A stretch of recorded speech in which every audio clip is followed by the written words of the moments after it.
Okay, hello everyone, and welcome to the, 13th edition of the Next Big Pod. I'm back after a very brief, controversy on Monday. So I'm joined today by Sam Carpenter, Alex Morris, Cal Stones, the regulars, and then we've got a very sexy special guest. Cameron, you all right, mate?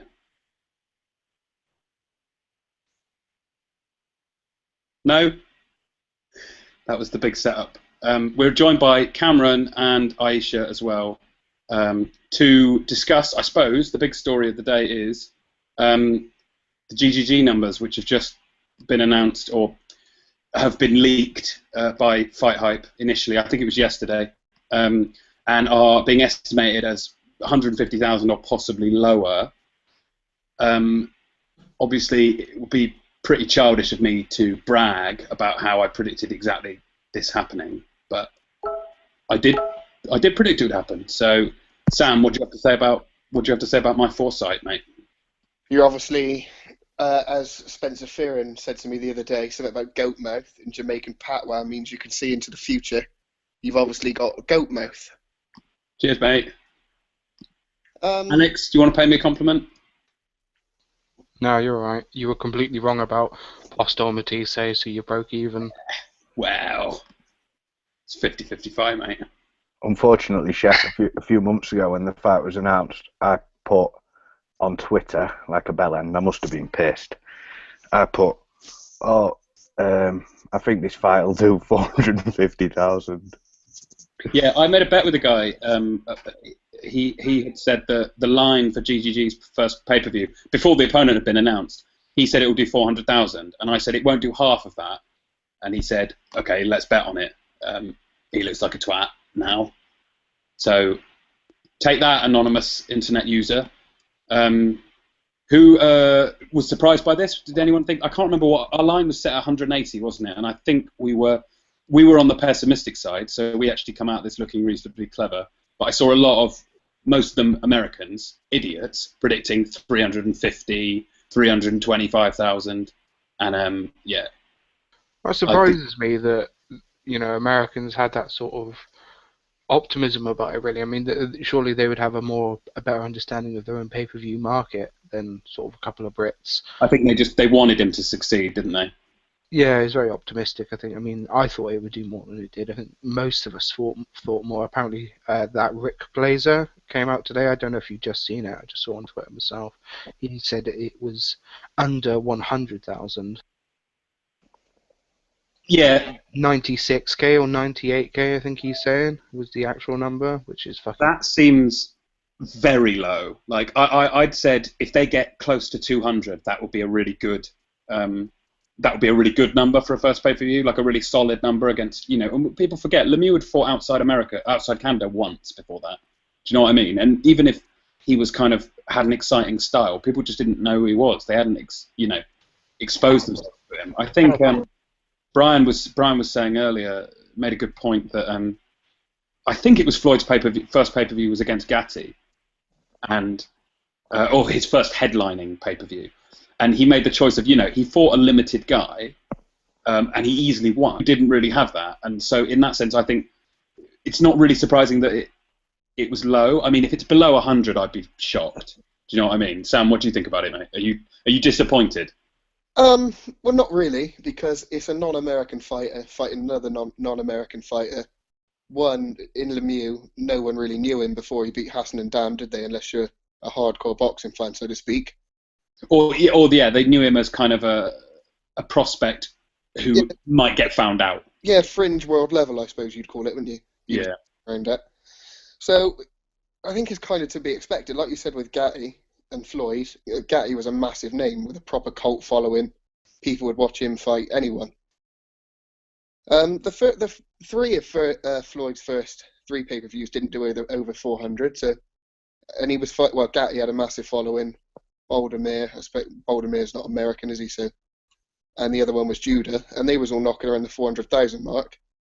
But then Floyd's an American, so he'd get more, wouldn't he? Surely, just. they're a bit This- not racist. Yeah, exactly. You've got that. People talked a lot about having a built-in audience, like a locked-in. Obviously the dream is to have the Mexican opponent or whatever, as Floyd has done so many, or the Latin American, where you've got that huge locked-in demographic that will watch. But I guess even just being American, or even just kind of being, speaking English well, and Golovkin can speak English, but it's not like, I wouldn't say he was really charismatic. I think that's a bit of a stretch. But like having someone who's just American can make a real bump in the prospects. Who shall I go to now? Cow. You upset, mate? You love Triple G. I do love him, but I don't think him doing shit numbers is a slight on him. It's just fucking Americans are thick, and they don't know quality when they see it. Really? Because it wasn't a very good fight.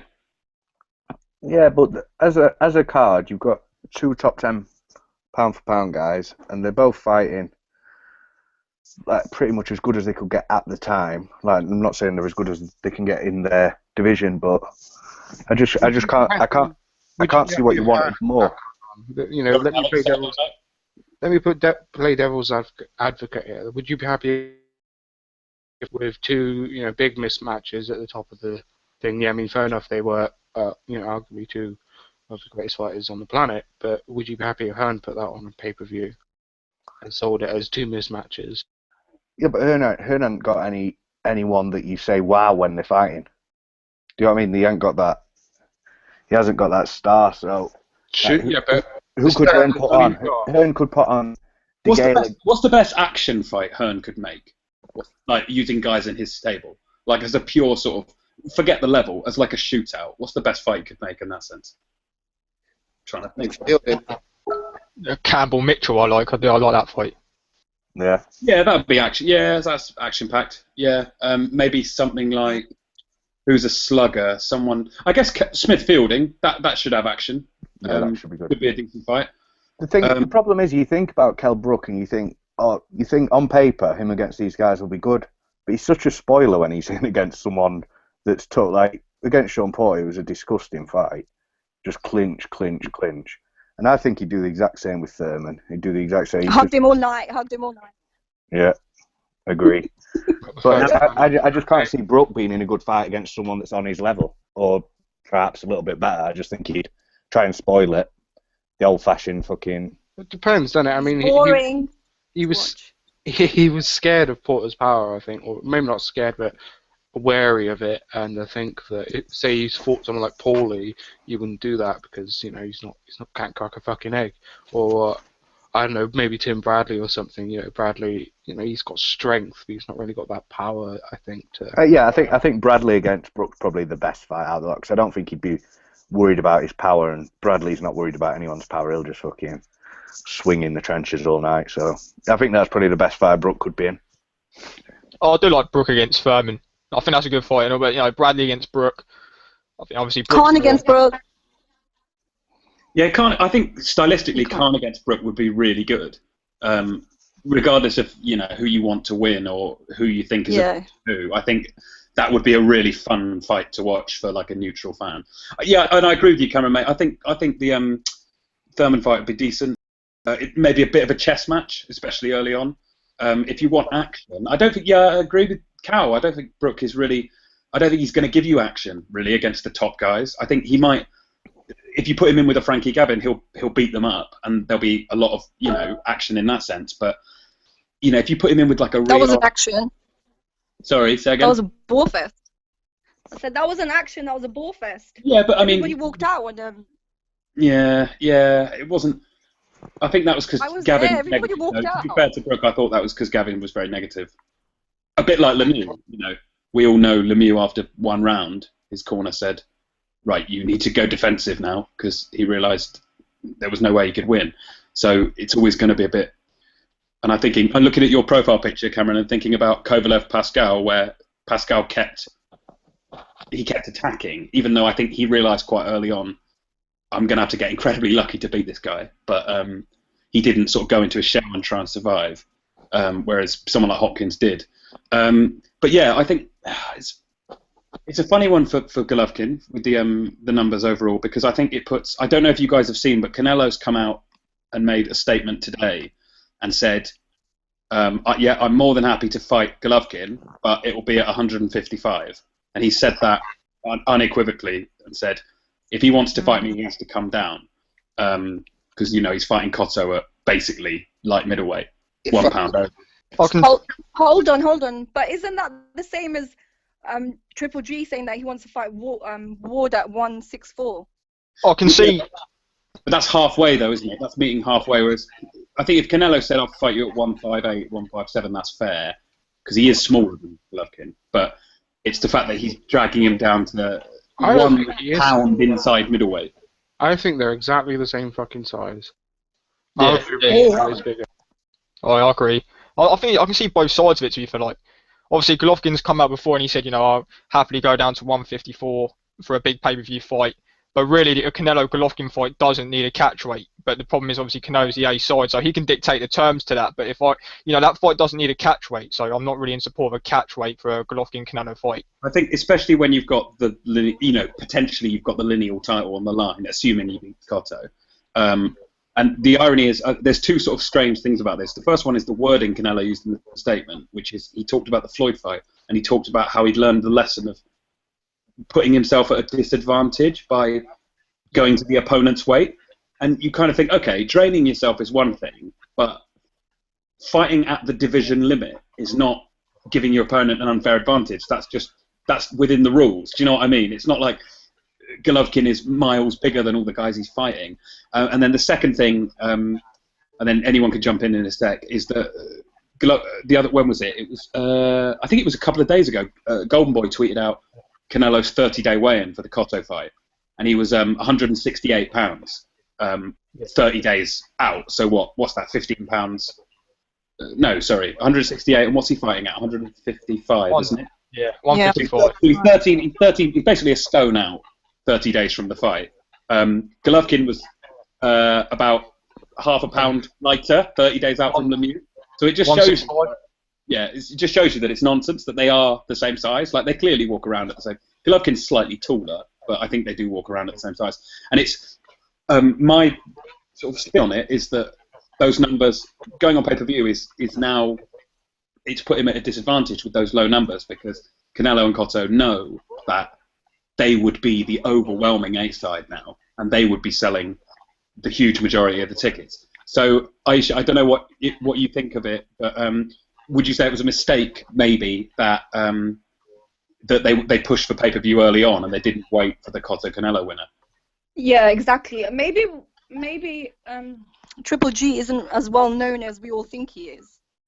Maybe it's not to the casuals. It's just all the hardcores.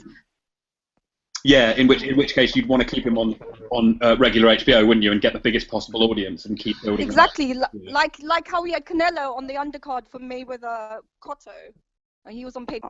So maybe they should have done something like that with Triple G, had him on somebody else. I agree with you on that. Actually, I've never understood why you haven't seen Golovkin on the undercards of other massive fights. Like, I remember thinking he should have been on the undercard of. I don't know if maybe it was a purse thing, I don't know. But I thought it would have been perfect to have him on the undercard of Cotto Martinez, something like that. Would have been perfect. And then build him up from there. It's promotional.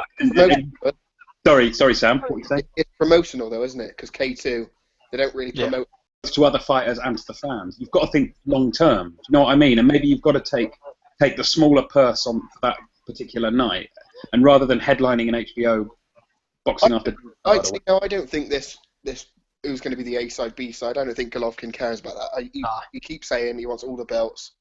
No, he doesn't give a shit. I think he'd fight them. He'd fight him for $100,000 probably. He'd probably fight him for the crisps. He just wants the belts, doesn't he? But I think it's difficult. But it's the other stuff now, isn't it? It will be the size of the ring. It will be the referees. It will be the judges. It will be the venue. He's already said, if I have to go to Texas, I'll go to Texas. He's not winning on the cards in Texas. No way. He's already saying he's got to knock him out. Cotto or Canelo could dictate whatever they want. Neither of them will beat him. So they'll duck him anyway.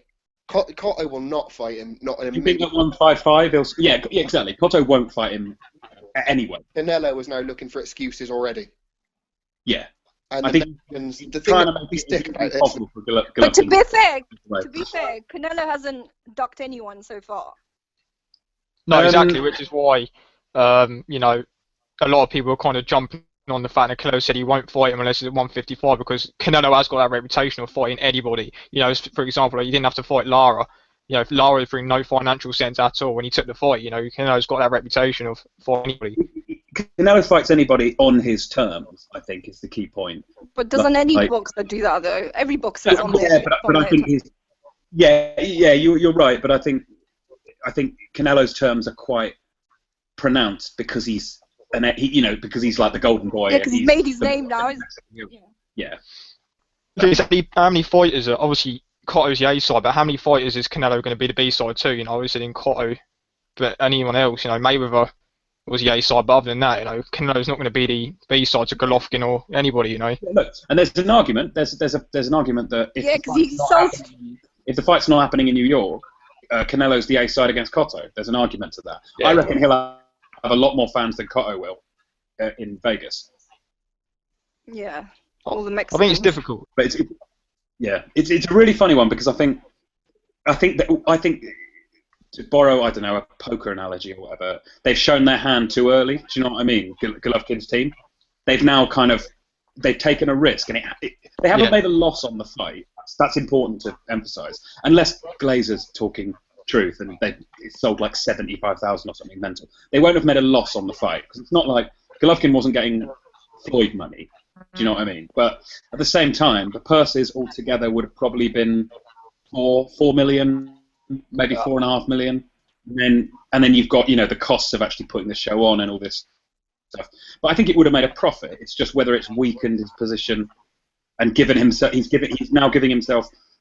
not giving himself the best possible chance to win the future fight. Do you know what I mean? Whether you think he wins anyway, whether you think he wins at any time, he's putting himself at a disadvantage in a really strange way. It's the twisted world of boxing, I suppose.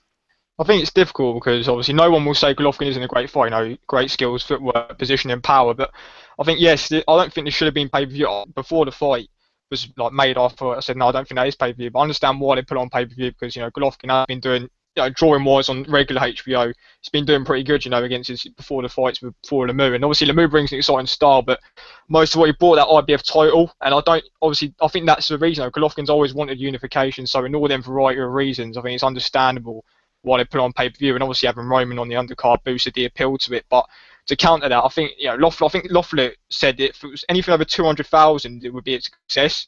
I think I might be wrong, but it looks like they didn't do that. So many are arguing that this fight underperformed. Yeah, I mean, many are arguing that this fight underperformed and Golovkin's not a pay-per-view star, but there is some truth in it. But I think the elephant in the room is pay-per-view fatigue. I mean, honestly, boxing is the only sport where networks, promoters expect viewers to pay very large sums to watch. And this year has been one that I think, in far as terms of prices, and obviously the two extravagant duds of Mayweather this year, I think the casual fan's not going to pay to watch anything. And I think in the US it's more expensive, the pay-per-view, than over here, so you have to take that in consideration. That was 60. Is it 69, 95, something like that for the Golovkin? Yeah, so a casual fan's not going to pay that for somebody like Triple G that they're not really aware of. Like they've got Floyd, Manny Pacquiao, all the casuals know them as well, so they would pay out for that much money for them, but not for someone like Triple G, which they don't really know much about. And equally, I think it was the sort of fight where if you've got a load of friends around, it's brilliant. But you wouldn't. Yeah. Like, I didn't stay up for it. I weirdly enough, I stayed up and watched the Cleverly fight on the Friday, and then the night after, I went out for dinner, and then I went back to bed, and I slept through it and watched it Sunday morning. And I kept saying in the build-up, and I think we talked about this before, that if I lived anywhere near New York, I would have definitely bought a ticket. It's the sort of we got Box Nation, we can watch it for almost nothing. But it was, and I think Triple G is a little bit like that. He's the sort of guy where he'll sell out stadiums, but he won't be a banker on TV necessarily because it's almost like a party fight. Do you know what I mean? You go knowing that it's going to be fun to watch. Okay, so I've got a question. Would you guys have paid pay-per-view for it here? No. No, we said it before, didn't we? I don't think anyone would have done. The problem is Golovkin hasn't. I would have bought it. Go on, mate. I would have bought it, but I'm verging on being a fanboy of With a little student UGG, loan, so. Bit But different. I've got like 3 or 4 friends that like Golovkin, so it would have just been like everyone go to one person's house and buy it. So I probably wouldn't have bought it on my own, because 40 quid's a lot of money to spend on a fight. It's that you normal expect price. to So go it's, 4 rounds. say it's our price, 20 quid then. Oh yeah, I would have bought that. Then yeah. Yeah. Alright. But yeah, so you have to take that into consideration. Team Stream! At the end of the day, I paid for Bellew you Cleverly.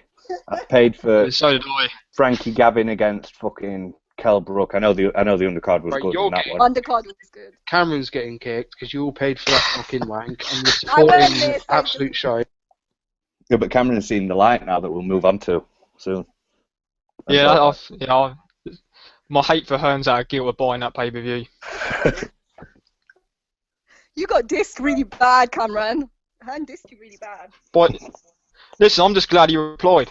Got me a few more followers.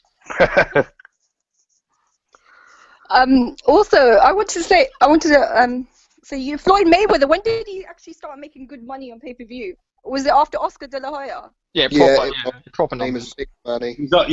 This is the whole thing that, again, another reason why Brian and I were saying the other week that Oscar doesn't get respect, because Pacquiao and Floyd weren't doing anywhere close to 500,000, and Pacquiao, wasn't even a proper pay-per-view guy until Oscar, and then they both beat Oscar up, and then that launched them because it's passing the torch. And I almost think when you're at the top of the game like that, you have a responsibility ultimately to lose and to pass it on to the next guy, because Oscar could have easily just refused to fight Pacquiao. Do you know what I mean? He could have easily refused to fight Floyd. He didn't have to fight him.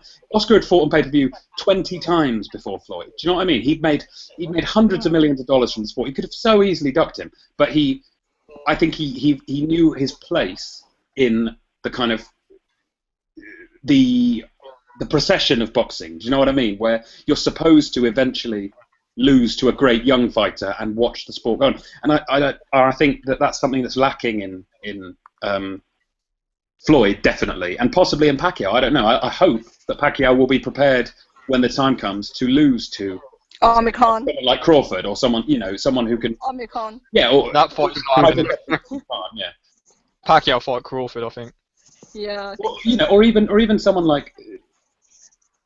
I thought Lennox Lewis was very clever to get out when he did, and he sort of got a bit of a wake-up call against Vitali. But I think, especially with heavyweights, you have a duty to, if a challenger exists, you have a duty to clean the division out before you go. You can't sort of not let guys get their shot and then leave them with nothing as a result. And I think that's the issue with Floyd, is that when you're at the top of the most stacked division, there's always going to be other fights people call for. Do you know what I mean? And you always think, what if? But yeah, Oscar made them both a star. Sorry, very rambling answer. Oscar made them both stars, and Floyd was considered. So before that, before Oscar, how much was Floyd making on pay-per-view?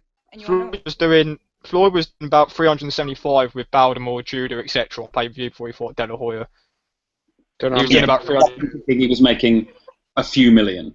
Probably not much more than that. I'd be surprised. Maybe a little bit more against someone like Gatti, where you had much more you have the big live gate, and they had like a sold-out New Jersey arena for that, didn't they? And Gatti got good money for fighting basically club-level fights because he could draw such a big crowd. But yeah, I don't think he was getting huge purses, and it's one of the reasons why he left Top Rank and said Arum was screwing him out of money and whatever, and then he saw.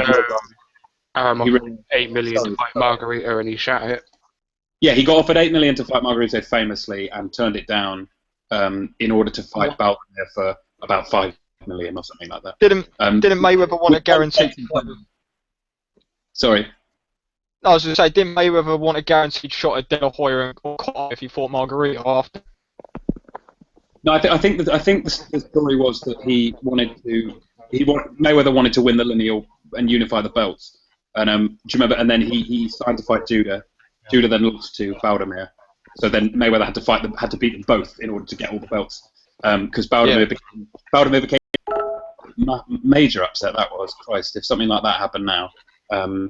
That would have been like Aaron Martinez beating Devon if Devon had been like the lineal welterweight champion. Do you know what I mean? Massive upset. But and then Floyd kind of had to go the long way round, and Margarito sort of got it became too high a risk but not enough reward, which I can understand. It was the same with the Williams fight. There was just no point in that fight. It would have been good to watch, but Williams didn't have enough to justify what would have been a difficult fight for Floyd. No, it's a high risk, low reward fight, wasn't it? Yeah, absolutely. And he could have fought for the exact same money. He could have fought much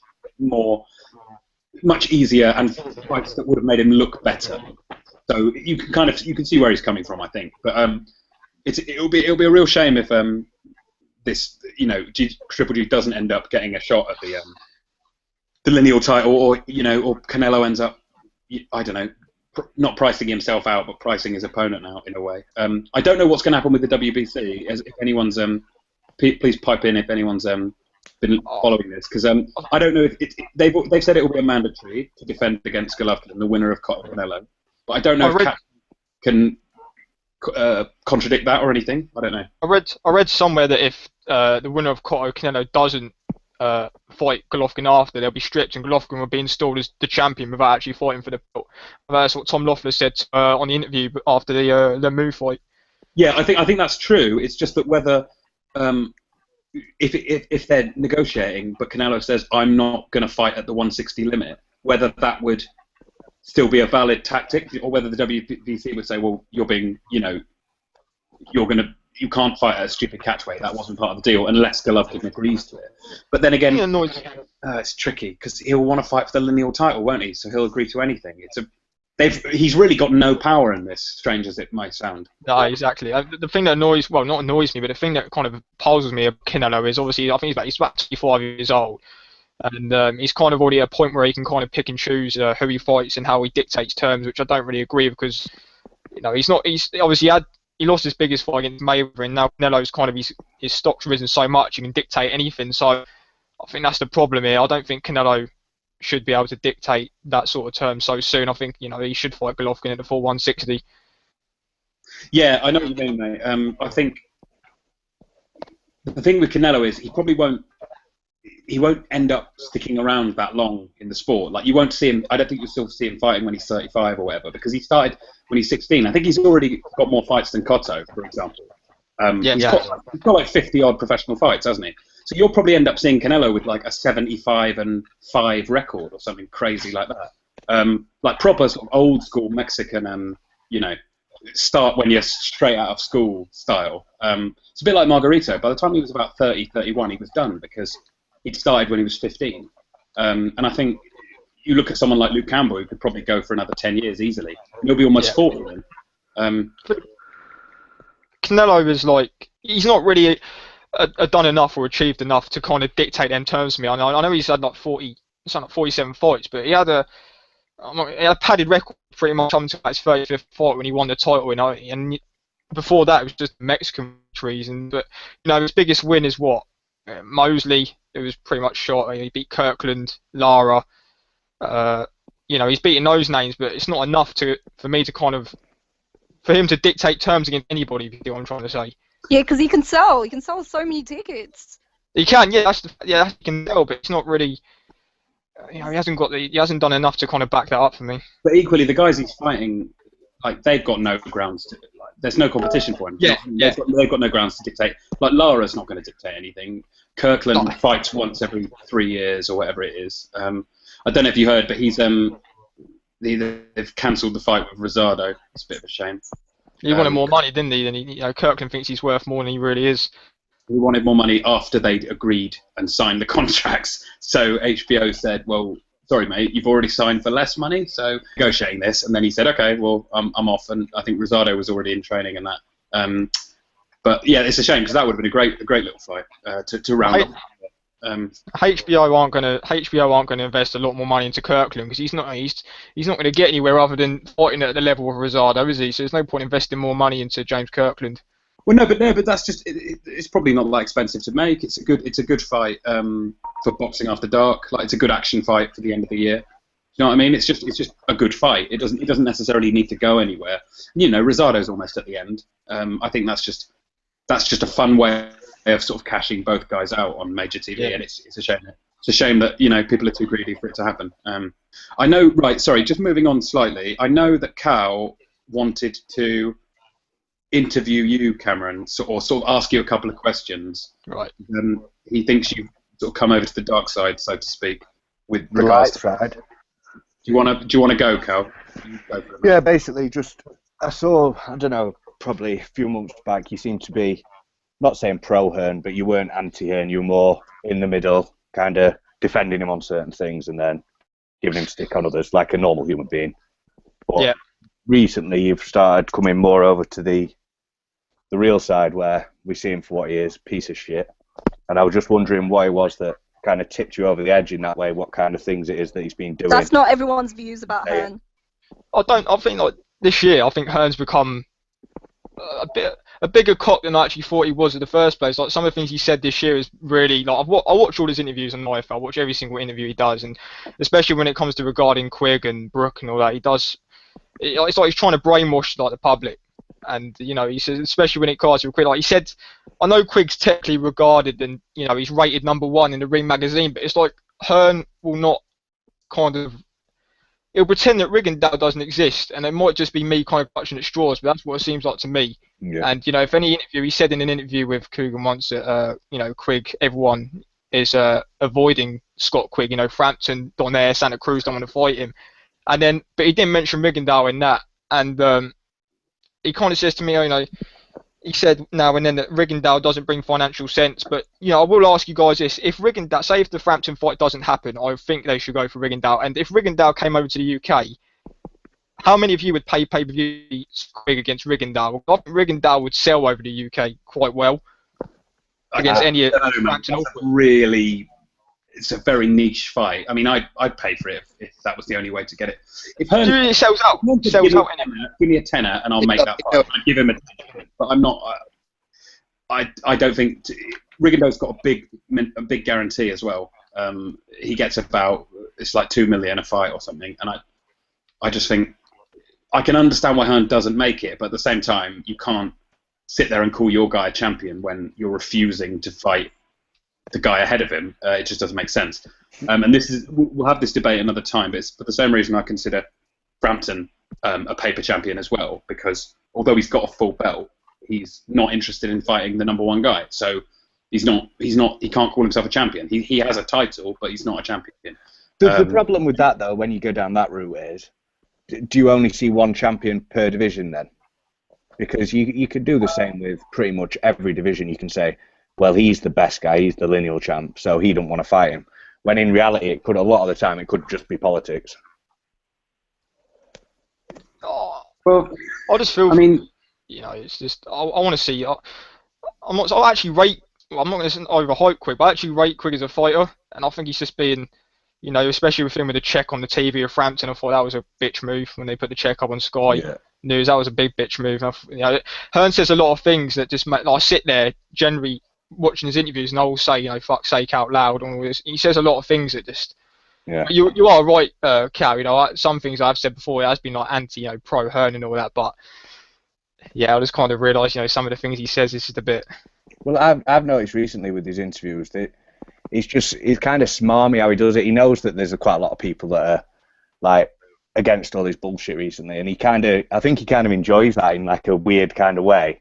Joey answers the questions and basically just mugs like loads of fans off, like they've been saying he's taking the piss out of us. Basically, he's just he knows he can get away with it because he knows there's so many fucking football fans. They'll be pissed on a Saturday night and they'll come in and buy Joshua versus X or. Do you know what I mean? So it's kind of got us in a bad situation if you actually like good fights, because the good fights might not sell, like you just said. Quigg Rigo might not sell. That's a great fight. Joshua against fucking Price will sell, and that's a fucking horrible, horrible mismatch. Yeah. And that's the thing. Hearn put a tweet up on. It wasn't that long ago, but someone tweeted him saying, I feel like I've been legally robbed for the tickets for Joshua White. And Hearn said something like, I could have doubled those tickets and still sold out. I mean, come on, that's ridiculous. You know what I mean? He said another one where someone I'm not sure what it was. It might have been with the Brook pullout, but someone tweeted saying something about losing money. Then Hearn replied just saying, "Yeah, and I've also lost a fortune." It's just like making it about him. You know what I mean? It's just things like that. You just think, Like you're meant to feel sorry for a guy living in a 10 house in fucking Kent or wherever he lives. Yeah, I think the issue is that Eddie tries to present himself as in the same boat as the fans, when obviously anyone apart from the most stupid. It's a bit like, I don't know. Imagine a football manager like talking like that to the fans on the terrace. Well, yeah, you've got to remember, like, I don't get my winning bonus as well, and it would be like, what? Like you earn 100 times more than I do a year. Exactly. And I think Hearn sometimes forgets, or he thinks we're stupid enough to believe that we're all in the same boat and we're all in it together. And it's like, this is what we always say, is that why you should never support a promoter. They're not sharing the profits with you. Do you know what I mean? Like, it doesn't matter whether you hate Bob Arum or you love Bob Arum. The profits are going to go to Bob Arum. It doesn't make any difference if you boo him or if you cheer him. And it's this weird like football mentality we have in this country where like if you don't back Hearn's decisions, you're seen as like going against British boxers or some nonsense. It's weird. I think the big problem is as well, because Frank Warren's got such a bad rep with fans, like for good reason, from like quite a long time ago. Now he's like stepping up a bit in terms of matchmaking, making some decent shows, decent fights, and they're just not selling. Whereas Hearn can club together some absolute shite, and like it'll sell out just because they've got good music like in between the fights. It's a fucking joke. I want to ask you guys. I want to ask you guys this, and obviously like with the pay-per-view with Hearn, obviously he's put on. I bought. I think it was you, Cal. You say that you bought Cleverly Bellew and Brook Gavin. Yeah. Yeah, see, I bought them, and I wasn't like happy with the Brook Gavin headline, but I just bought it because I just like watching boxing. You know what I mean? I will just pay the money just because I'm a fan of boxing, and I just want to watch everything. Obviously, I know you can stream it and all that, but I just thought, no, I'm just going to buy it and just watch the cards. I know everyone knew that Brook was going to beat Gavin, but I thought Cleverly Bellew was going to be a lot of people thought it'd be a better fight than it was. The thing, the undercard. Was he? No, it was the undercard. I bought Brook Gavin for the undercard. I wanted to see Selby against Gradovich. I wanted to see Mitchell Linares. When the main event come on, we kind of just started. We didn't really watch it. We were just doing other things during it. To the day on. I didn't watch it. I was in the same boat. I saw that card and I thought, yeah, I live in London. I'll go and watch that. So I went. I bought a ticket and went to it. But I didn't. I don't know if I would have paid 15 quid on top of a Sky bill. Do you know what I mean? And I know on principle I get that, but I just think, like, for that card, I'm definitely not for the Bellew Cleverly because their undercard was just mismatch. Oh, yeah. But the Brook Gavin card, I know he always says it, you're getting 6 fucking hours of championship boxing, but that night it kind of was 6 hours of championship boxing. And they weren't, except the Brook Gavin, they weren't really a bad fight on the bills. And I don't want to watch some grainy fucking stream if I'm watching 6 hours of boxing. Maybe 1 fight, but I'm not going to sit there on a shit stream for 6 hours. I think the point is, though, that it's just like I was debating this on the Bad Left Hook site last night, just about how it's just pay-per-view is a very antiquated way of doing things. It was set up in the 70s and 80s when people used cable providers to watch TV, and without a cable provider, you had no way of accessing satellite television. But now, like, everyone's got a phone, everyone's got a laptop, everyone's got an iPad, and we say that they're shitty streams, but a lot of streams are really good. Like, I know sometimes you can get ones that drop off and all this stuff, but compared to sort of 2 or 3 years ago, illegally streaming has come on a lot, and like it's only going to get easier to stream. Do you know what I mean? It's not like they don't have any.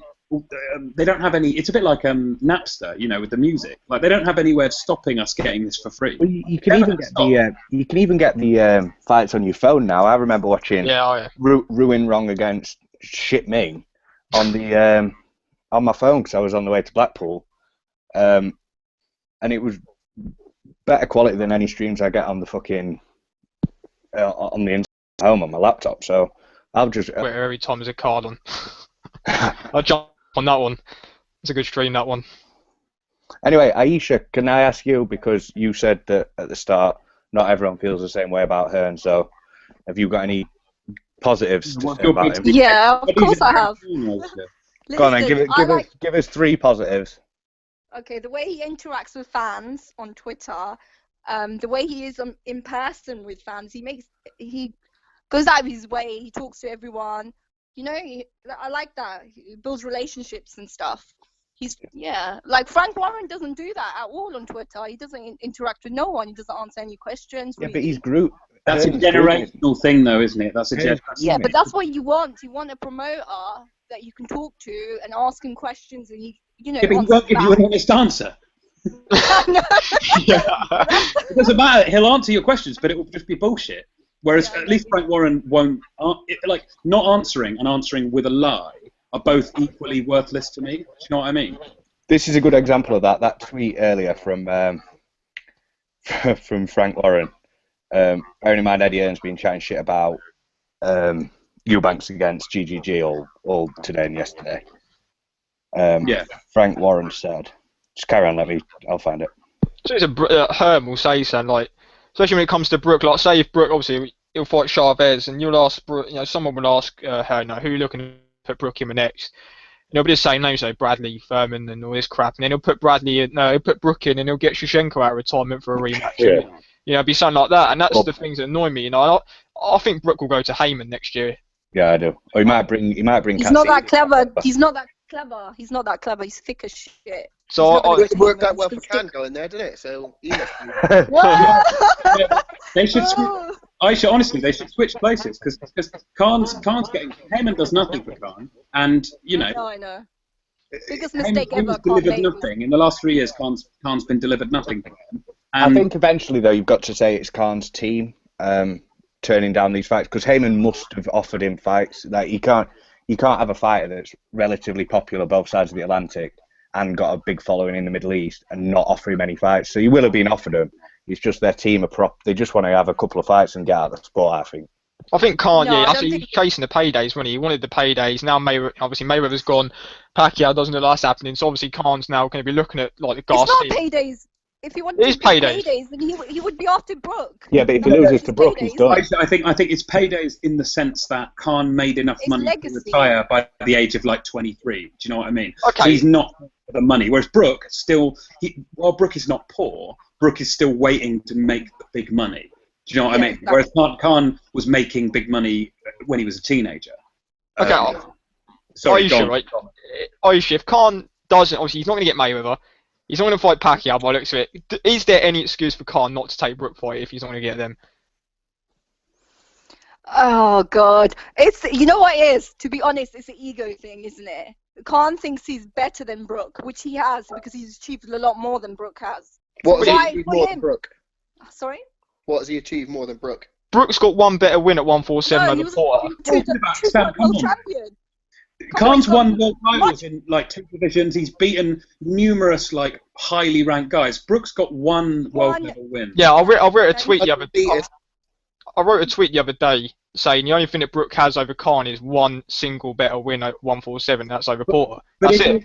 But if you're ranking the top 5 wins between them, I think Porter maybe comes in at number 5. I think the other 4 are all Khan wins. You know what I mean? If you rank him at 147. Then Brook's ahead because Khan hasn't been. Yeah, but Brook's been. Hold on a minute. But Brook's been at 147 for 10 years. Khan's only had like 3 fights at 147. And the other thing that people forget is that when Khan was a lightweight, Brook was calling him out, and Brook was 2 divisions above him, and Brook was fighting at 154 from time to time, and he was calling out Khan when Khan was at 135, and then when he was first moving up to 140, and that must have really fucked him off because you've got a guy who is twice your size, who's repeatedly saying, I'm the best fighter in Britain, I'm going to knock him out. And it's like, it would be like if Vlad started calling out Callum Smith. Do you know what I mean? Being like, yeah, look, Callum can't hang with me, I'm the best. What weight Callum Smith fights at, he's going to be a future world champion anyway. So Callum Smith he'd outbox Vlad. But yeah. Or like, if Vlad started calling out Bellew or someone like that and just being like, Bellew thinks he's world level, but I'm going to smash him. And people would say it's ridiculous. But Brook was doing it for years when he was 2 divisions above Khan. And I can almost see why Khan is like withholding the payday. Do you know what I mean? I'm not saying it's right, but I can understand why he's doing it. Yeah, but he's withheld. I got it for a bit when he was chasing the Mayweather for like 17 years. Yeah, but now it's taking the piss a little bit. Like he's taking the piss out of fans that keep on getting like fucking hyped up. Oh, he's going to get this fight. He's going to get that fight. And then I do feel for Khan. I feel for Aisha. People that actually like him because it's just a bit of a piss take now. They're not messing him about because Khan shouldn't be dictating deadlines for Mayweather Pacquiao. He hasn't got the power to do that. Silly. That stuff is stupid because it's going to do is annoy Arum and Pacquiao and the guys who've got the power. So his tactics are stupid at times, but equally he's still making his money. He's still getting 2 million plus a fight, and he is still fighting. People say like he's fighting a certain style of opponents and they're made for him, but they're still B+, A- level guys. It's not like he's fighting Frankie Gavin. Do you know what I mean? Who's B+? Exactly, like Brook. No, but Algeria would give Brook a tough fight, I think. No, Algeria's good, but you can't give Collazo fucking B+. Khan deserves. Khan's. Collazo is better than Diego Chavez. I'll say that right now. Collazo would beat Diego Chavez. Now? Yeah, Khan beat Collazo better than Thurman did, Aisha. Yeah. Exactly. Khan beat Collazo 2 years earlier, much better than Thurman. Oh, so are we Eddie Hearn now? Are we playing that game? Who can beat the shit? Who can beat the shit beat better? Listen. I can beat that piece of shit better than you can. I genuinely think. I think the issue is. Sorry, Aisha, go on. No, but you guys are putting Khan down. Listen, Khan beat Collazo better than Keith Thurman did. He dropped him. I thought Collazo was going to win that fight, and Khan absolutely dominated him. Yeah. Exactly, and everybody did write off Khan for that fight. So. And I said that Khan would lose. I think the issue is that Brook for so long fought absolute bin men, and then he's finally stepped up. So we're all maybe we're overrating his step up a little bit. And in the same way, Khan was fighting Maidana Peterson at the age of 22, and he was unifying divisions at the age of 23, and he's now stepped back to fighting B+ guys, and so I think we're overrating Khan's backward step a bit as well. Do you know what I mean? Like Khan has lost, he lost to Prescott. Okay, it happens, and he lost to Garcia, but Garcia has proven himself to be a very good fighter. There's no shame in losing to Danny Garcia, especially when he catches you like that. And I think if he caught a lot of people like that, he'd knock them out. Do you know what I mean? Yeah, because Khan was winning before you got caught. Oh yeah, he definitely. Before you got caught out. He was winning very easily as well. I think. I was watching that fight the other day, and Khan was. He was winning too easy for him. I think too fast. He was too fast for Garcia. That's why Garcia won't give him the rematch. Garcia won't give him the rematch. Yeah. Garcia won't give anyone he won't fight any top fighter right now. He's gone on a backwards step, and since the Matisse fight, he's only gone backwards. I actually feel for Khan in a way because I think the only two fighters that deserved the Mayweather fight I thought were Khan and Bradley. Other than that, Brook Thurman shouldn't have been touted as potential opponents. Khan and Bradley have beaten the fighters, or they've got the resume that deserved the fights in Mayweather and Pacquiao. So that's why you can understand why Khan was annoyed that he didn't get the fights, because he did deserve them, but he didn't go about it the right way, did he? Verbally, which is the problem. No. Yeah, I understand that. No, he didn't. He didn't go about it the right way. But now Manny won't give him the fight, so he's stuck. And Garcia won't give him a rematch. Aisha, you can't seriously think. I defend Khan, and I try and stay kind of neutral on it. I don't really dislike either Brook or Khan. I think that I'm fairly neutral on both of them. You can't say that Pacquiao is ducking Khan. That's just mental. You can't say that. He's not ducking Khan, but it's like he said he'll fight anyone. Why doesn't he give him the fight then? Who else? He's still injured, isn't he? But he hasn't trained in 6 months. For fuck's sake. No, but it's not going to be now, is it? It's going to be next year. Yeah, but Khan keeps putting down you've got to sign for it next week or whatever it is, and Pacquiao's going to be thinking, I'm on holiday. I'm not. You're not going to dictate to me. It's ridiculous. Why don't you just drink some holy water and he'll be fine? Get some salt on his shoulder. Yeah. Exactly. Yeah, because I don't know, because I had their team approach Khan's team first, so. Yeah, look. I am sure if Bob Arum, if Pacquiao and Khan came to Bob Arum and HBO and said we've agreed to a fight, they'd be delighted. Do you know what I mean? They would love that.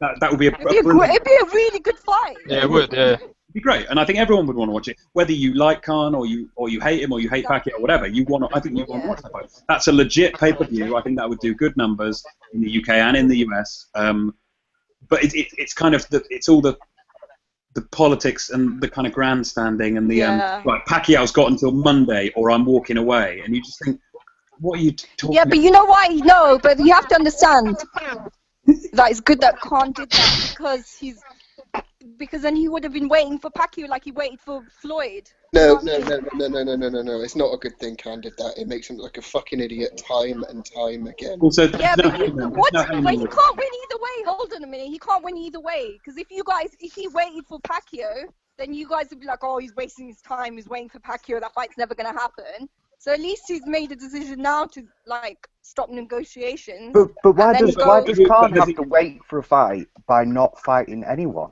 Most people, when they're waiting for a bigger fight, like Golovkin, for example, just beats up another top contender, beats up another one. Why don't Khan just fight someone who's around his level? This is the whole point, right? It all comes back to the domino effect. We talked about it earlier with De La Hoya. It's all a domino. Because Pacquiao and Floyd waited so long to fight each other, and forget whose fault it was, because that fight never happened, and you never had one of those two taking a huge defeat until the Marquez fight. What you end up getting is the sweepstakes on either side, and a little pool of 5 or 6 fighters at any one time on each side who are potentially one fight away from Floyd. None of them want to lose, so none of them fight each other because they're one fight away from an enormous payday. And same with the guys fighting Pacquiao. Guys like Crawford or Postol or people like that who could potentially be one fight away from getting $5 million, 10 times higher than they've ever made before. And as a result, you don't get fights like Bradley versus Khan. You don't get fights like Thurman versus Garcia. Do you know what I mean? Because no one wants to take the risk because they're going to jeopardize that payday. And that is the problem because Floyd and Manny never properly passed the torch on to anyone. And I know that Marquez beat him, but Marquez was 40. Do you know what I mean? Marquez was of the same era. Until you see Pacquiao fight someone like Crawford and lose badly, and then maybe the guys will have 2 routes to go. They'll be able to fight Crawford for a lot of money on pay-per-view, or they'll be able to fight Pacquiao, and then you'll see a bit more of a risk. Because we've seen with Golden Boy, we've seen with Frank Warren now, that when you don't have a choice, everyone is perfectly happy to match the guys tough, to put on good fights. You know what I mean? De La Hoya was the worst in boxing for years. Sort of 2011, 2012, before Heyman got banned off HBO. When you had Berto headlining against literally bums, and that was all through Golden Boy because De La Hoya, he wasn't being forced to make good fights. He knew he could get away with it. Same with Hearn. If someone puts pressure on Hearn and says to him, "Look, there's a bit of competition down there. You've got to actually." You can't just get away with any old shit anymore. Then Hearn will start putting good fights on, no doubt. But if you give a promoter an inch, they're going to take a mile. And it's the same with fighters. Do you know what I mean? That's why I tend to prefer the weights where there isn't a star in it. Because you tend to get better fights. Like the lightweight division at the minute, although it's probably a lower quality of fighter, you just know there's going to be some good fights in the next year or two because there isn't anyone that's going to be demanding, I want $1 million to fight him. So the fights will be better. I think something like 168.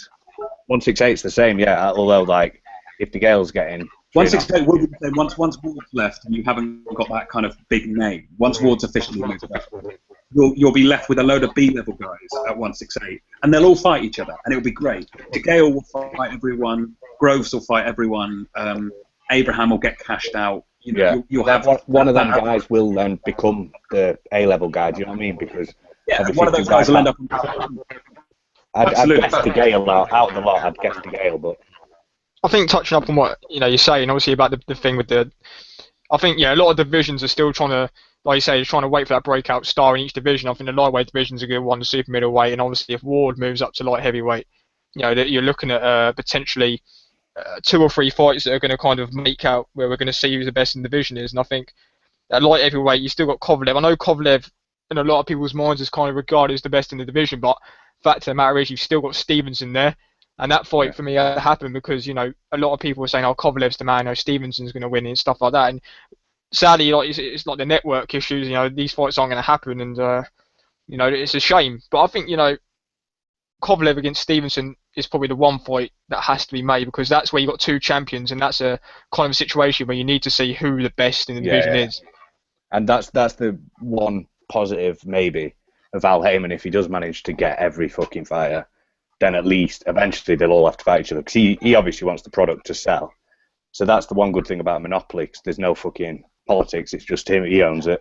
He runs the show. You either fight and take the money or you don't fight. I've said on Twitter a few times, I think, because Beterbiev is with Heyman, Stevenson's with Heyman, and obviously they're looking to get Beterbiev down with the Kovalev route. But I think the ideal scenario is if obviously Stevenson's pushing. I think he's at 38 years old now. He's pushing towards the end. Beterbiev's coming through, so Heyman should really potentially eventually cash out Stevenson against Beterbiev. Beterbiev takes the titles and then unify against Kovalev in the future. I think that's an ideal scenario in that division. Yeah, I agree. Rocco, Hello. how are you? Can you hear me? Yeah, I can hear you. Buddy. Can you hear me? No. Is Aisha still there? Yeah. Aisha. Yeah. What's up? No, I just heard you saying about Khan, right? And Oh my God. No. Listen. I only caught a bit of it. I haven't listened to it. I just caught a bit of it, talking about, you know, him fighting Pacquiao and everything. But as far as I'm aware, the last I've heard from Khan was that he was giving Pacquiao a week. Blah blah blah. Now that fight was being talked about for either late February or April next year, yeah? Yeah. But there's been no talk of him fighting anyone else before then, and then all of a sudden it come out one day, oh, well, I might fight Danny Garcia in a rematch in December and then fight Manny in But what I was going to say to you, since Diaz in, I think it was, hang on, let me check. Let me scour my hardcore boxing brain. Since April 2013, Yeah. Khan has had 4 fights, right? Now, if he doesn't fight until April 2016, that's 4 fights in 3 years, yeah? So he had 1 fight in 2013, he had 2 in 14, and he's had 1 so far this year. Now, even like Floyd and we consider the top stars, they fight like twice a year, yeah? May time and December time, whatever. But even if he's like everyone's ducking him and Vladimir's ducking him and all that, don't you think he should be, you know, fighting someone? He's in the peak of his career. He's 27. Yeah, I know. I think he should be fight like he needs to fight someone in November, December, and we're already in the end of October. Yeah, we know that's not going to happen now, is it? He's not even in training. He's in the Middle East. Fat bastard. But that's what I mean. That he's wasting the prime of his career. The thing is, I kind of agree. I'm not knocking him. I'm just asking you the question. Yeah, no, I agree with you.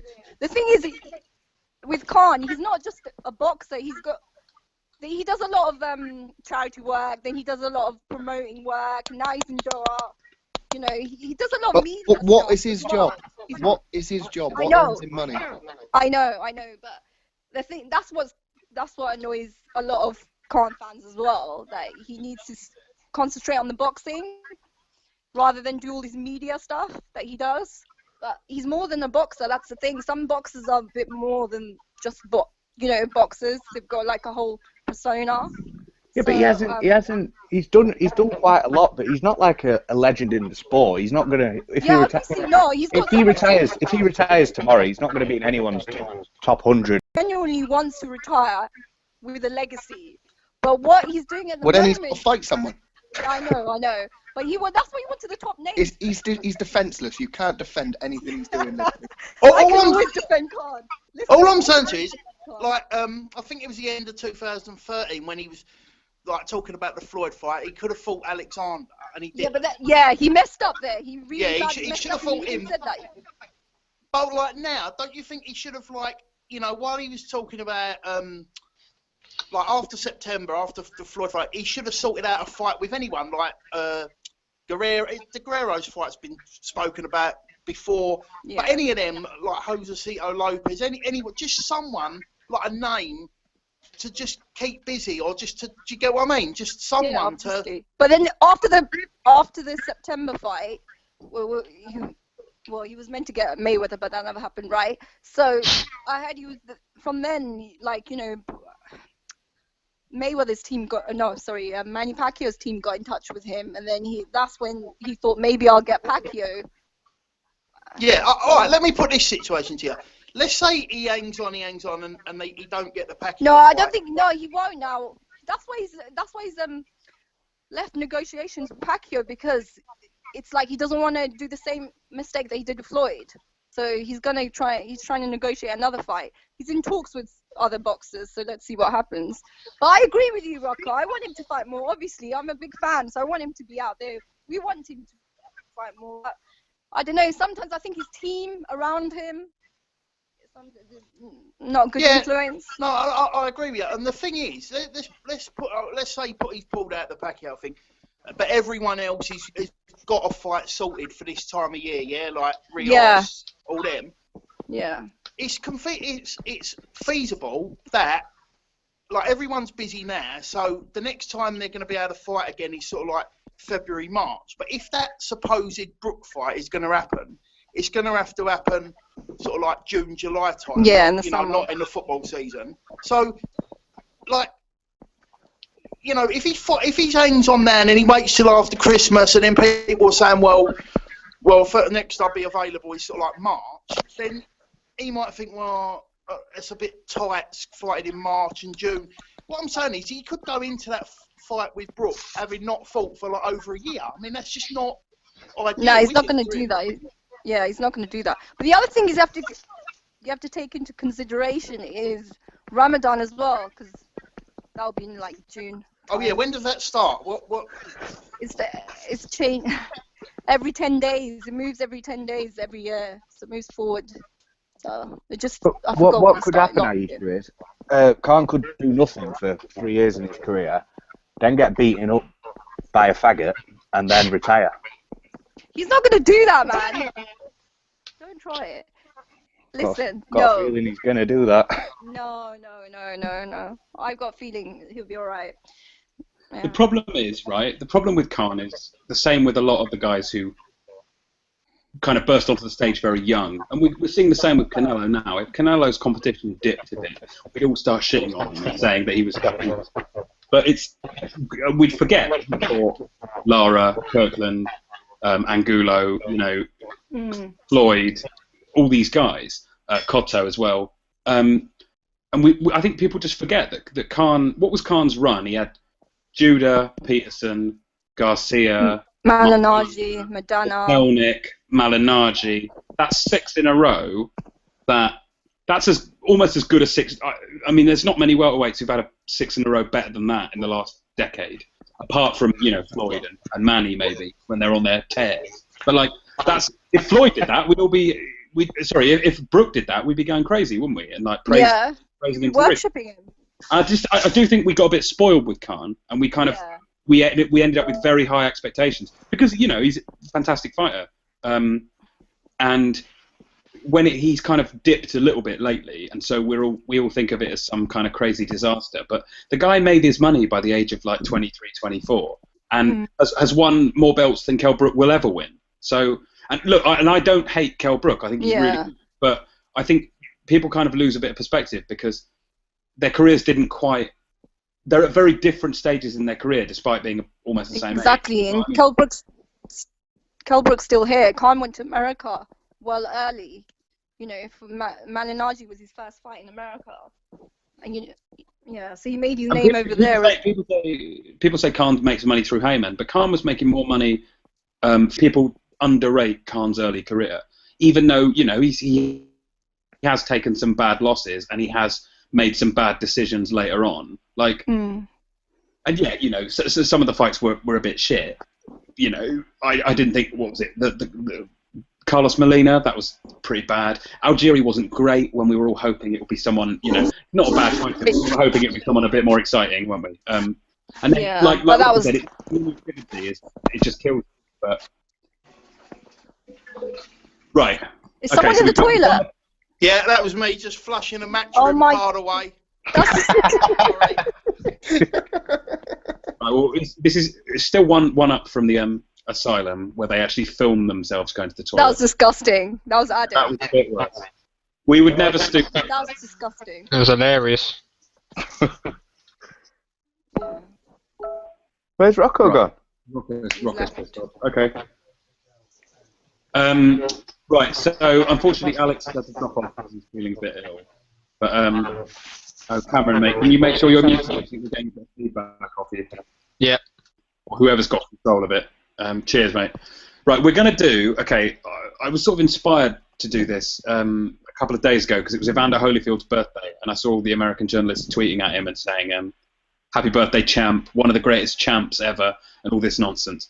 And I thought about how much hate my beloved Antonio Margarito gets just because his trainer against his... Yeah, but Evander... This is exactly the point. We're going to do a Hall of Fame of cheating fighters. We're going to do a Hall of Fame of cheats, basically, because boxing, more than any other sport, I think, will selectively ban certain guys and then be perfectly happy to forgive other guys who cheated, just the same. So I won't give too many names away because we'll put them in. But I don't know, guys. What about if I give you a ballot of I'll give you a first Hall of Fame ballot, and you can pick some names out to enter. Does that sound all right? Antonio Tarver's got to be in there. Well, yeah, Tarver will be in there, but I'm not sure if he was a great fighter. Do you know what I mean? I want the guys where the writers are forced to kind of admit that they're hypocrites because they're so good you can't ignore them, but at the same time... Mosley. Yeah, exactly. So right, I'll give you 6 names, and then we'll try and pick out the top 3. Right, Shane Mosley. It has now been proven that he was on taking illegal substances before both the De La Hoya fights, and he's been linked with numerous clinics that sold illegal substances. It's not been disputed. Oscar has said he accepts it and doesn't want to have it ruled in. For some reason, he doesn't want it to be a no contest, that fight, even though Mosley only won by cheating. Shane Mosley will enter the Hall of Fame on the first ballot, despite the fact that he has unequivocally cheated, right? And the same people who will vote for him will say that Margarito is a disgrace and doesn't ever deserve to have a license again. Okay, so we've got Mosley number 1. For the very same reason, Eric Morales number 2 has publicly, admitted to testing positive for various things twice before a Danny Garcia fight, and again I think before the Maidana fight there was a test that was covered up as well during his comeback. So we've got another Mexican legend. We've got Morales at number 2. Number 3, the classic Mike Tyson, admitted whilst in his on his comeback trail to fighting high on cocaine, which is just about the most illegal thing you can do, I think, to punch someone in the head while taking a stimulant drug. Yet Tyson is routinely wheeled out as this hero of boxing, and this KO Kings loves him. Sorry? KO Kings loves him. That's Twitter account. And I saw the other day Ronda Rousey was saying she was hoping to emulate Ali and Tyson in her career, and both of those guys were known for beating up their girlfriends and wives. And don't talk about women. Crazy. To add to that, Rousey, obviously, she's always had this thing against Mayweather for beating women, but then she'll hang out with a convicted rapist in Mike Tyson. It's just contradicting yourself in a way. It's a really funny one. There's I think it's the sort of thing where attitudes have changed very quickly in boxing. Do you know what I mean? To do with stuff like that, because I can remember an interview with Larry Merchant once where he was talking about. This is an interesting one. You know the photo of Sonny Liston getting when he's lying knocked out on the floor and Ali stood over him. That really famous photo. Yeah. You can actually see Larry Merchant in the back of that photo, like a young Larry Merchant. He's like 35 years old or something, and he's stood up and he's sort of pointing and shouting at Ali. And he said he remember being at that fight because it was such a roller coaster or whatever. But Larry Merchant was interviewed, and he said he was covering a George Foreman fight before he won the title, and he went into his dressing room before the fight to get some quotes, and Foreman was beating the shit out of his girlfriend, beating her from wall to wall. No one said anything. His handlers were just sitting around watching because, probably partly because he was a huge guy, and also partly because it was just kind of, it was frowned upon, but it wasn't demonized the way it is now. Do you know what I mean? And I think you'd find a huge amount of that. We saw Duran at the Triple G fight, and you think Duran was nuts. I dread to think what he did in his private life. And the guys like Monzon, who are in the Hall of Fame, despite literally murdering people. And you know, we always have to debate about Valero, don't we, killing his wife and all this crazy stuff. So yeah, I agree with you. The inconsistency is what really bothers me, because I think we all know I'm not a Floyd fan by any stretch, but you do feel he's kind of, if Floyd was 20 years older, people probably wouldn't care, and I'm not saying that's right or wrong, but it's kind of it's almost a circumstantial thing, and that sounds really horrible. Yeah, but you've got. I know we're doing cheats at the minute. Yeah. But at the end of the day, private life's private life. Eric Cantona were a dickhead, but he's still one of the best players to play in the Premier League. You can't. I don't factor that shit into there. I just factor what they've done in the ring, because outside it, Kovalev's probably the biggest prick going, but I absolutely love him. No, Adonis Stevenson's a bit of a scumbag as well. Yeah, and he's a really good fighter. So selective, isn't it, about which fighters it gets mentioned for? Yeah, but people like mark people down for stuff they've done in their private lives. For me, that's not. It's just not that important for me. I watch them in the ring. Mate, I have to say, you're going about it the right way then, because I try not to let it affect me, but I do find, you know, I'll end up getting debates about Floyd's personal life, and you're sort of, you have an opinion on it, and you want to kind of condemn him and say, well, obviously he's clearly not a nice man. But it's one of them situations. Yeah, go on, mate. Sorry.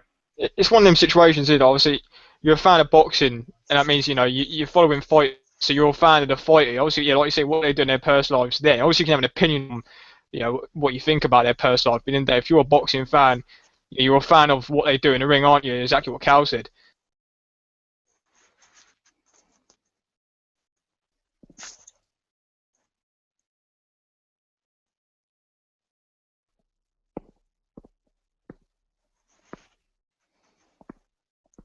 What's happened? Was everyone gone? Has Shep gone? Still there, aren't Shep's girlfriend's battering him at the back. No, I just fucking muted myself. I was talking for about a minute there. Yeah, I was saying, Cal, sorry, mate. I was actually complimenting you. Cheers, bud. You've got lovely eyes, mate. Thanks. What about my hair? I don't like it. You don't like it? Fuck you. No, I was saying that I think you're right. You either have to ignore it completely, or as in the personal stuff, or you have to be consistent and say that anyone who's ever made a mistake has to be kind of on your bad guy list. And how hard is it to like stay consistent, because you like people more than other people? That's why it's easy to just block it all out. And then you've got to rank what they've done. So murder's worse than that, and that's worse than that. So you knock them down. It's like it just becomes like a fucking episode of, I don't know, the OC or something. Crime Watch. It's like Top Drops, isn't it? It's oh yeah, well Floyd's a piece of shit. Yeah, but Tyson raped someone. Yeah, but you know, so and so like beat his wife. Yeah, but so and so killed someone, and it just becomes this horrible like it's really funny. It should just be about boxing. Yeah, you're right. It should, and I think we're all guilty maybe at times of using it as an excuse to criticize a guy we don't like. Do you know what I mean? Yeah. Like, 'cause I'll get into it with Brook. like Floyd versus Pacquiao, and the other guy will say, yeah, well, Pacquiao cheated on his wife, and then I'll always be like, yeah, but will Floyd like upset his kids and hit his girlfriend, and you end up getting into these stupid debates about it, and you're not talking about the fights at all, and it's like a celebrity thing. It's like it is stupid. It's like the thing with Brook. You know, every single day on Twitter, I'll see someone sarcastically talking about Brook getting stabbed and whatnot. You know what I mean? That's me. Yeah, that's what I was talking about. I mean, that is slightly different because they used that so much to promote him. Do you know what I mean? Yeah.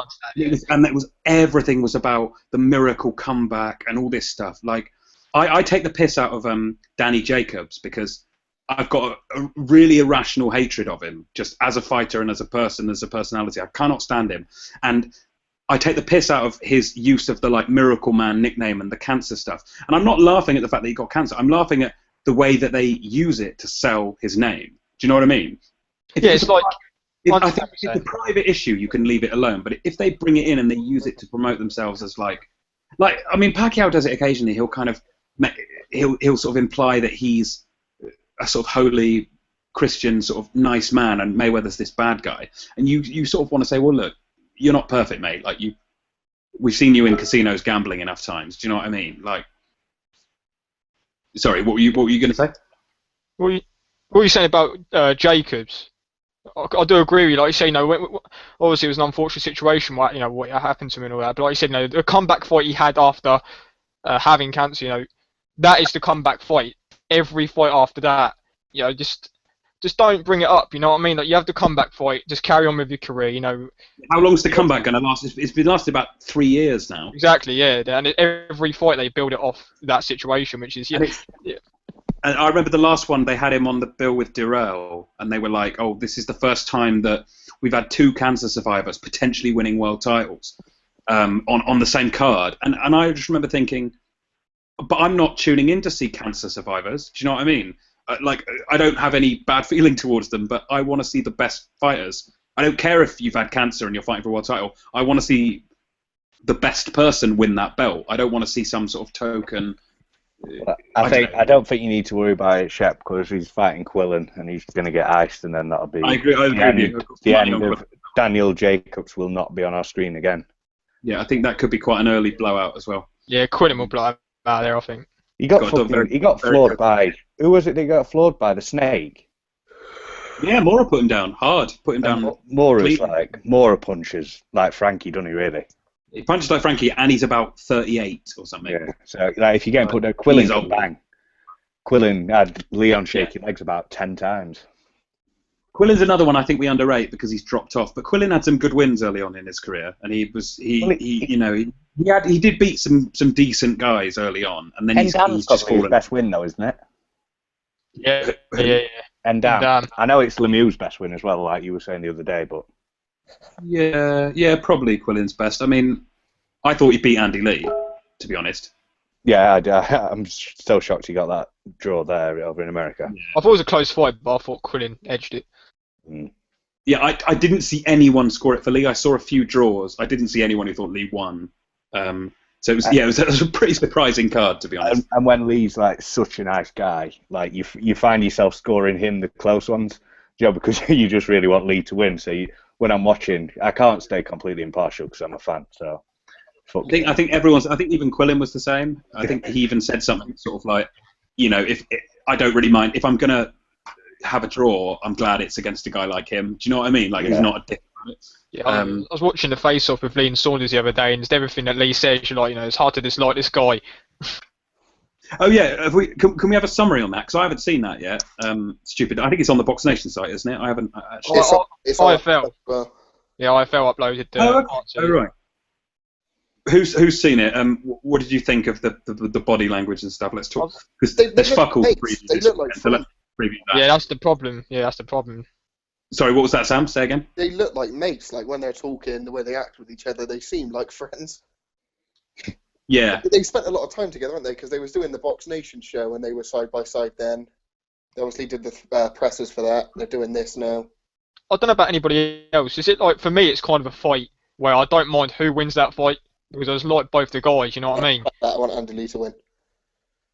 Yeah, I'd rather see Andy Lee win, but if Billy Joe won, it's not going to be like a, fuck's sake, I wanted Lee to win that, you know what I mean? Yeah, I won't be surprised if they went in with 16-ounce gloves and head fucking guards and just say, we don't want to hurt each other.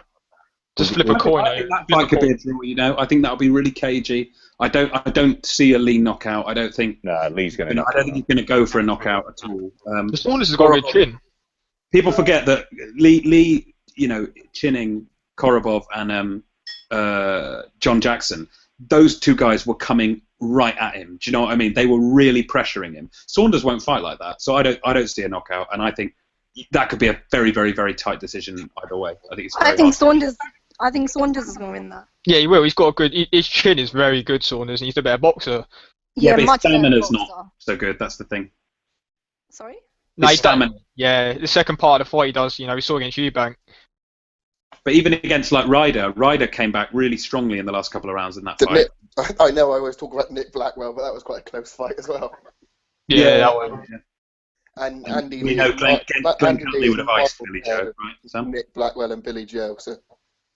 It's funny because Saunders in the face-off, they did show a lot of respect, but they're going to go in there. That's all aside when they get in the ring. That's not going to really matter. I think it's going to be a good fight. I think I'm going to be tuning in to see that fight.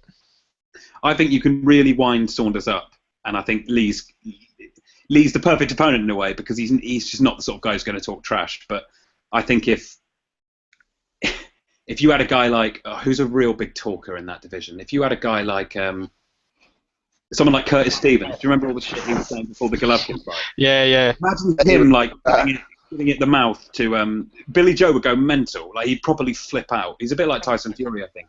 He has like a bit of a temper on him. We kind of saw that with Eubank and Saunders, to be fair, as well. Yeah, Saunders was saying some crazy stuff. But I don't find with the middleweights there's really a knobhead in there. Do you know what I mean? They're all, if people are right to them, obviously Eubank got under Billy Joe's skin, but I think especially the English guys now, Macklin's fucked off. I think they're all they seem pretty nice guys. Like they like fighting. They seem to respect each other.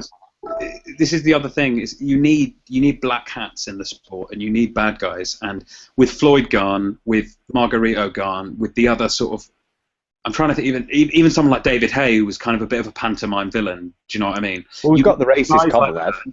Who have we got now? Who can kind of play the villain in that way, like a heel fighter? There isn't. Prince Patel. Yeah, I was going to say Prince Patel. Prince Patel. Prince Patel's like a 5-0 prospect. Like, no, he's 2-0. 2-0. There you go.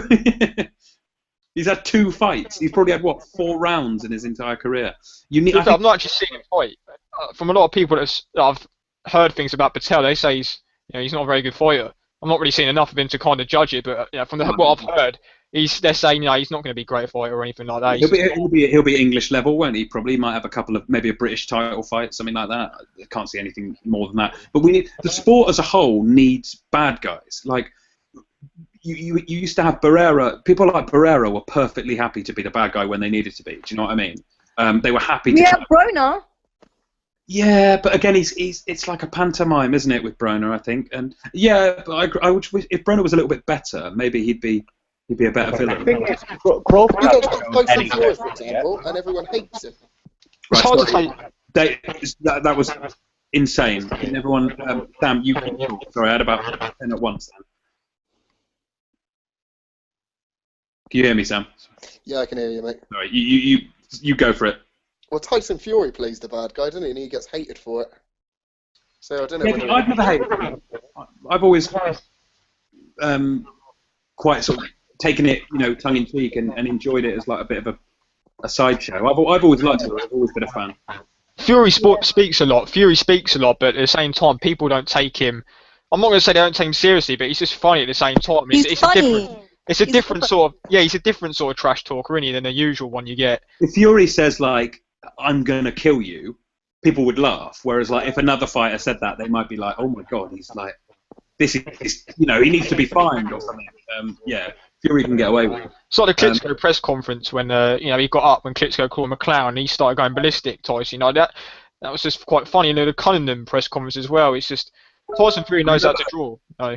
I remember the one against Cunningham a couple of years ago, and what's his trainer called? Nazim Richardson with the mesh hat. And he went, "Oi, look, this guy might be big, but it's just a freak show. If we walk down the streets in Philadelphia, more people are going to recognise me than him." And Fury just went mental. It's on YouTube still. It's so funny. He was standing up and he's saying, "I'll do him, and then I'll come into the corner and I'll knock you out as well." And he's just like shouting at this old middle-aged man, like, "I'm gonna come round and punch him."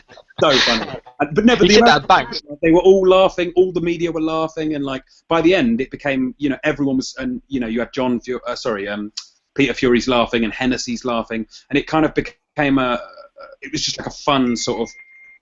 And I watched the whole press conference because it was entertaining. Do you know what I mean? And it sold the fight really well. Yeah, he done the same with Kevin Johnson as well, Tyson Fury. He does it with everyone. I mean, even with Klitschko, he said he'll do Jonathan Banks after the fight. It's just the same thing he does. I think it's good, and I think we need more of it. And I'm sick of. I was so bored with Lemieux and Golovkin just being nice to each other. It's just too. I'd love it if Canelo or Cotto started slagging the other one off. I don't care who it is. I just think we need bad guys in the sport. Maybe Hearn should give him a visit. He's good at creating fake grudges. Problem is, if Canelo started talking trash, it wouldn't really be the same because a translator would have to start translating it, and I just wouldn't be interested in that. Yeah, I think there was I can remember, not, I was quite young at the time, but like the Trinidad De La Hoya, the pay-per-view, what was that? 99, I think that was. And that's what people have started to talk about, comparing Cotto Canelo to it in terms of a Hispanic super fight. And Trinidad was talking quite a lot of shit about De La Hoya, and De La Hoya was the sort of guy who'd always try and act like he was fine with it, but you could see him sort of secretly fuming, and it worked really well because Trinidad was like calling him this like pretty boy, and he's not, not from the streets, he's not tough, and all this stuff, and De La Hoya was sort of losing his cool slightly, and I just wish we had more of that in the sport. It was one of the things I loved about Margarito, was the way he could always he could just be the villain, like laughing in the background. And he didn't care if he got booed. He didn't care if everyone wanted him to lose. Like, you need the black hats in that sense, I think. But anyway, has anyone else got any other nominations? Sorry, we've had a bit of a long tangent from the Cheating Hall of Fame. Has anyone else got any other nominations? We've got Tyson, Morales, and Shane Mosley in there so far. We've got any other inaugural inductees? Off the top of my head, I can't. We banging Margarito in for the hand wrap thing? No, because that was his trainer, not him. What about no? Do you want to know what's actually really funny? I suppose Pacquiao's been juicing most of his career, so you've got. I think we have.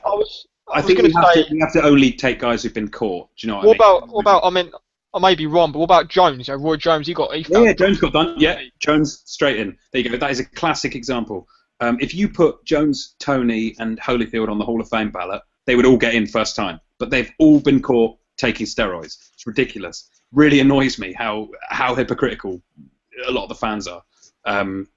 Okay, yeah. So we'll stick Roy Jones in. We'll stick Tony in.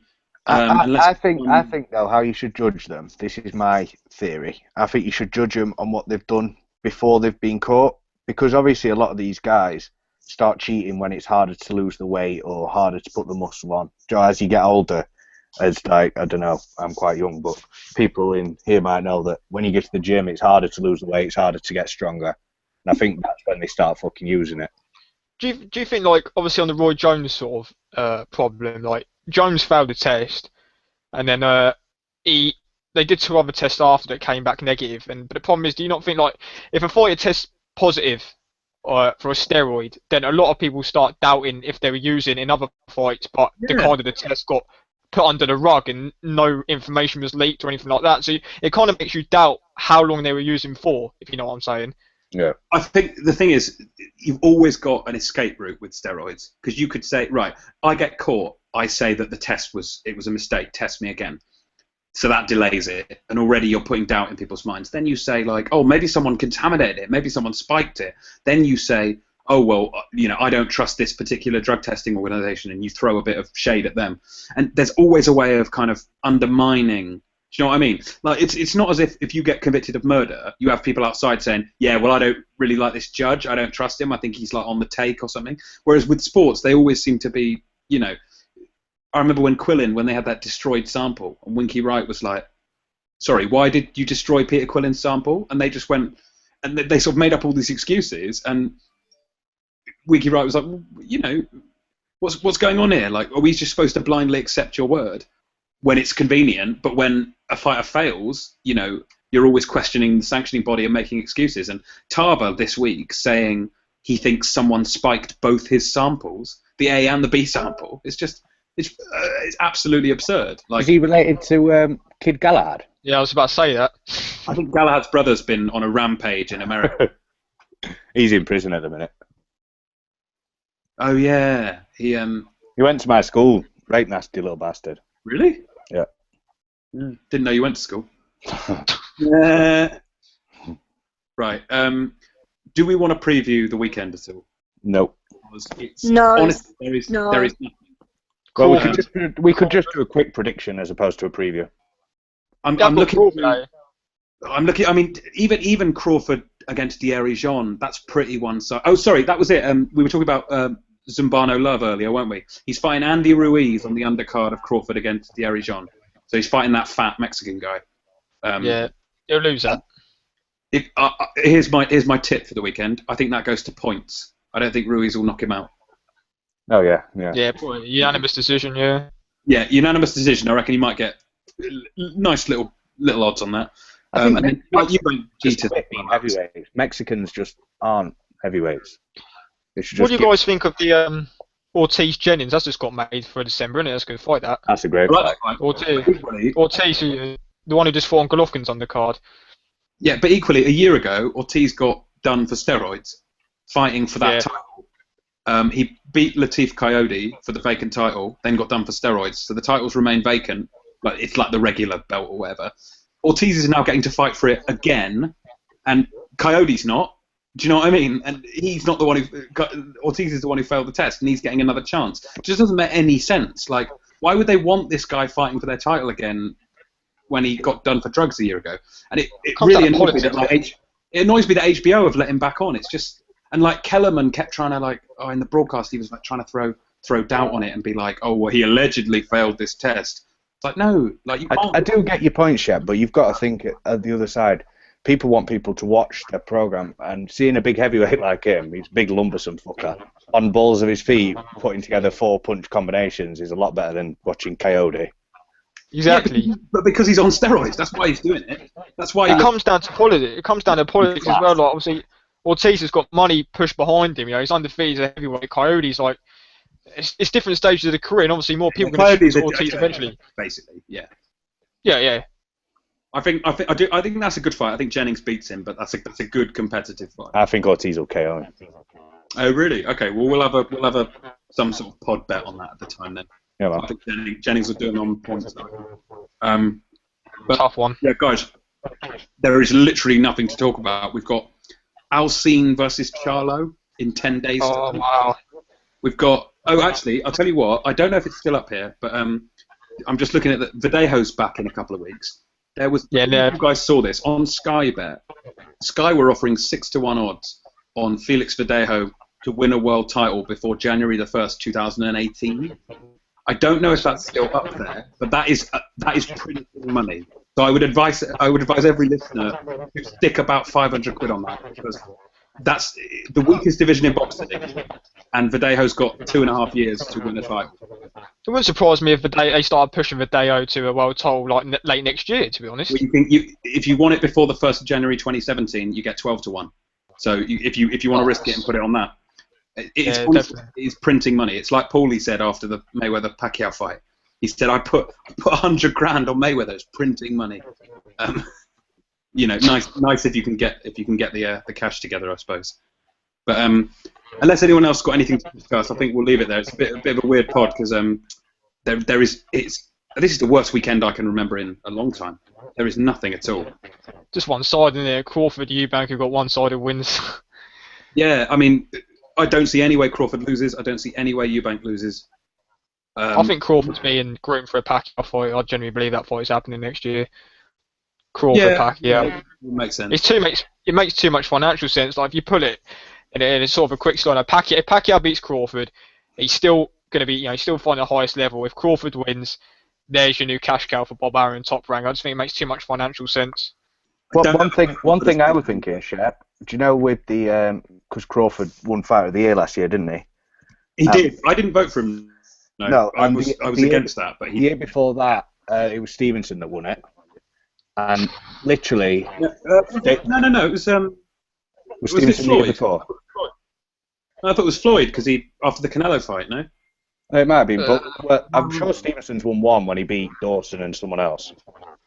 He beat Dawson and Bellew, didn't he? Yeah, Dawson and he beat Tavoris Cloud, didn't he? And that was a good win. Yeah, but as soon as someone wins that, they have the most horrendous, boring year in the sports history. Yeah. So I hope it's not an exciting fighter that wins it this year. Like Golovkin will win it, and he'll just have Terreno Johnson next year, and that'll be it. Yeah, Stevenson's had two horrific years. If it's Golovkin, I'm going to be. There's no way Golovkin should get Fighter of the Year. No way. Well, look through who's got a chance of winning it. It's bare. It will be Floyd because he beat Pacquiao. Yeah, surely. Well, yeah. Pat Mayweather's already won something, hasn't he? He's already won some award, sorting all the access thing. He's got Fighter of the Year from the US writers for like the last 3 years, I think, on the bounce. Yeah. I suppose he deserves it. I don't think you can have a guy winning the biggest fight in history and not getting Fighter of the Year award. You know what I mean? But I will say, if Damien McDonnell can get another good win before the end of the year, I think he should get it. Yeah, but he'd have to be a Jamie really good McDonnell win. should get. Jamie McDonnell should get a lot more McDonnell could recognition. If McDonnell beats, let's say, Payano before the end of the year, then I would vote for him as Fighter of the Year, definitely. Yeah. And that pains me to say it as a matchroom player.